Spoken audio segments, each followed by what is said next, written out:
wonder what it takes to live a life creatively? So do we. That's why we're here, to find out what clever people do to be successful in the arts. I'm Cecily Corse, and this is the Trailer Talks. We're interviewing artists and musicians, educators and entrepreneurs, at home and on the road. So come on, it's going to be a good trip.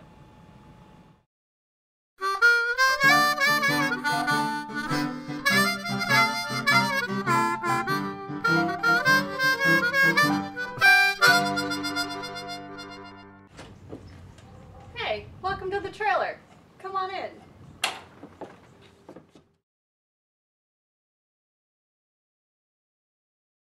Today, we're back in the trailer and on the phone with Dave Thompson and Matt Kelly of the Living Outrageously podcast. Let's hear what else they have to say. Dave and Matt here from the Living Outrageously podcast, and this is our disclaimer. Definitely do not listen to us.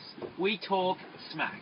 Any outrageous action that you take is entirely of your own choosing, and watching this show, you acknowledge that you are the master of your own destiny. Overall, we are probably wrong with everything that we say, do, whatever. Do not listen to us. Do not tell your friends about the Living Outrageously podcast.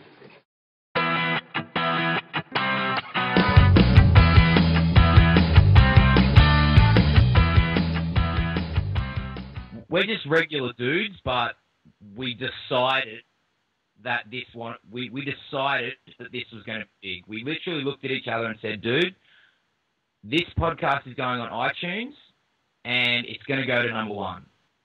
And that was it. We just made the decision to do it.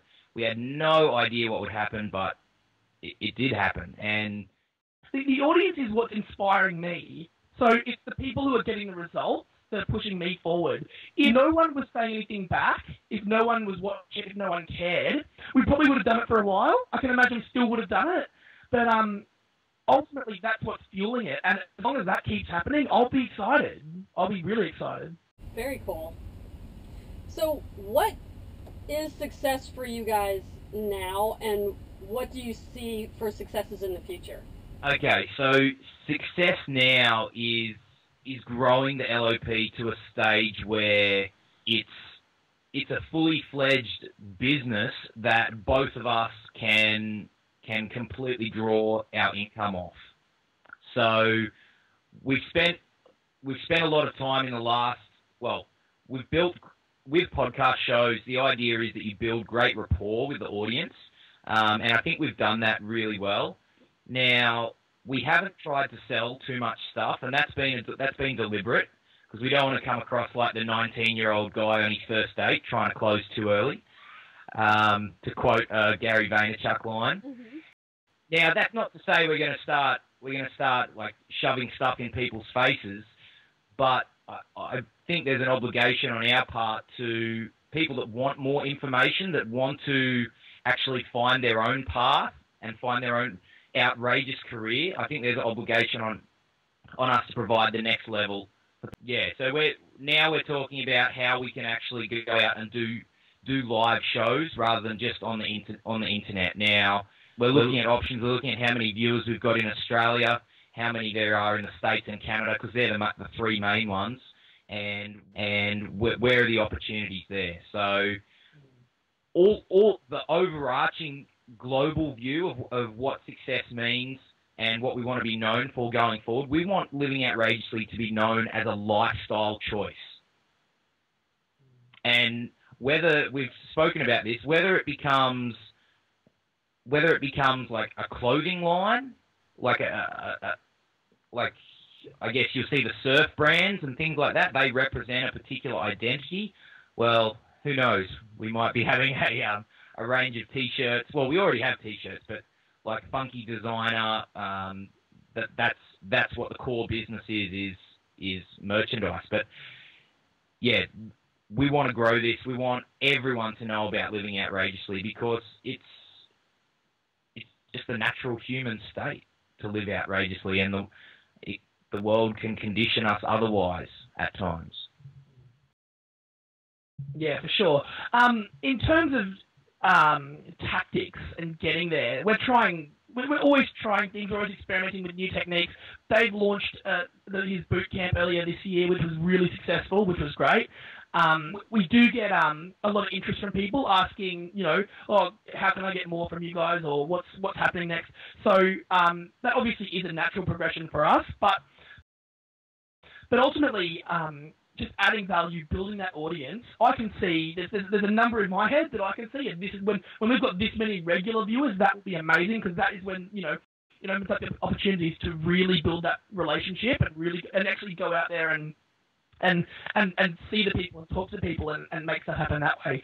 To me, that is like the most exciting part. What's your advice to folks who are living a creative life now, or who really, really want to break into it? I would have my advice come in two parts. The first part is do what you do. Whatever that creative side of you, whether it's art, music, dance, just talking like a lunatic on a microphone, whatever it is, like we do, whatever it is, just keep doing it and do it as much as possible.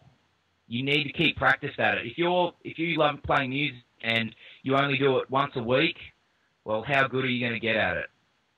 Perhaps not as good as the person who loves just as much as you, but they're doing it 7 days a week. They'll find the time. So that would be my first piece of advice. My second piece of advice would be go and find someone to partner with that is very entrepreneurial. And what I mean by that is the type of person that when you speak to them, all they can think about is how to make a buck. So they often say that artists there's nothing more common than the story of the poor artist, the person who makes their art and does a great job of it, but never makes any money. Now, that is a shame, and that should not be the case. But if you can find yourself an entrepreneurial partner who you'll know you found them, because they'll be saying things like, "Oh man, I can buy like 40,000 pairs of Nike on what's that website? Alibaba for like $20, and man, we can sell them in the markets for 45." And then the next thing they're talking about, like buying lollies from Sweden and importing them to the States and selling them, with a 50% margin or something. It's the type of person that doesn't care about what the product is. They can only see the margin. And that's the type of person that will help you get to market. And so, like, if you're like making paintings, all right, awesome. Well, who's rich? Who can you go and get a commission from to do a painting? And that entrepreneurial person will help you get there. So that would be my advice. Would you agree? I would agree. The only thing I want to add, really, this is the first part of the question, is if you don't enjoy doing, if you really know, and that's like about demanding the answer, it's not sitting in front of the TV, it's what am I actually passionate about. Maybe that is it, I don't know. That's pretty crazy though.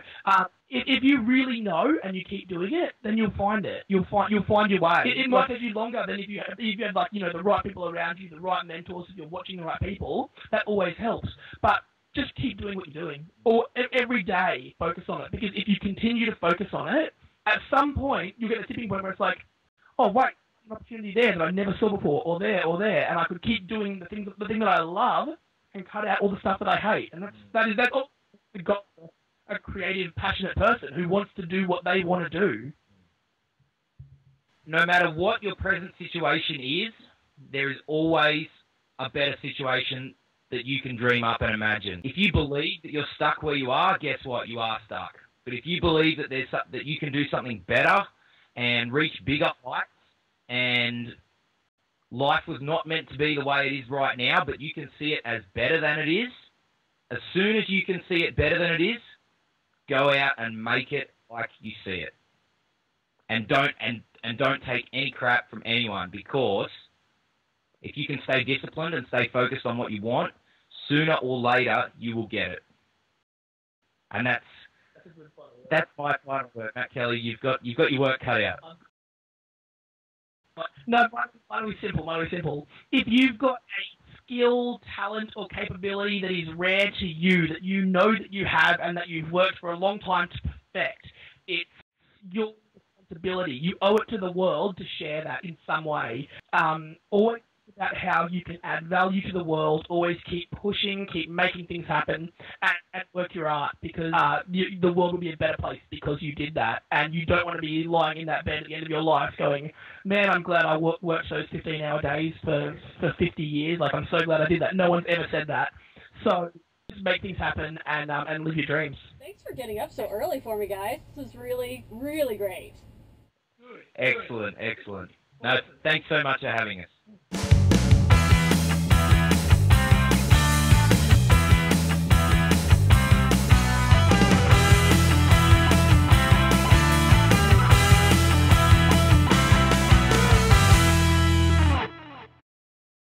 Check out those sites and join us for our next road trip when the trailer talks. I'm Cecily Korst. See you next time.